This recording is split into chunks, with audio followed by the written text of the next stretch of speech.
तुम्ही वेल्दीमध्ये जॉईन झाला आहे, चांगली कंपनी आहे, चांगले प्रोडक्ट शेतकऱ्यांना देते. तर माझ्या आता एक 1.5-2 वर्ष झालं असेल आपण जोडून तुमच्या कंपनीबरोबर. तर मी जे सिलेक्ट केलेत प्रोडक्ट त्यामध्ये आत्तापर्यंत तर त्यांनी कधीही क्वालिटीशी कॉम्प्रोमाइज केलं नाही.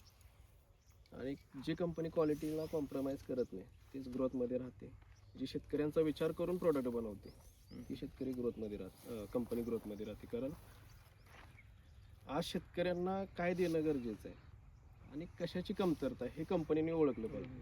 आणि ते ओळखून त्यानुसार रिसर्च प्रोडक्ट जर मार्केटमध्ये आणले चांगल्या गुणवत्तेचे, तर त्याच्यापासून जे प्रोडक्शन निघणार आहे, शेतकऱ्यांना जो फायदा होणार आहे, त्या गोष्टी मॅटर करतात. आणि ही आज काळाची गरज आहे की रिसर्च बेस कंपन्या येणं मार्केटमध्ये गरज आहे. कारण आता पीजीआरमध्ये असं झालं की कोण कुठेही तयार करते, त्यात आपण बोलण्यासारखं नाही, योग्य पण नाही. बरेच आता पेपरला वगैरे बातम्या येतात, ते तुम्ही दररोज वाचत असताय.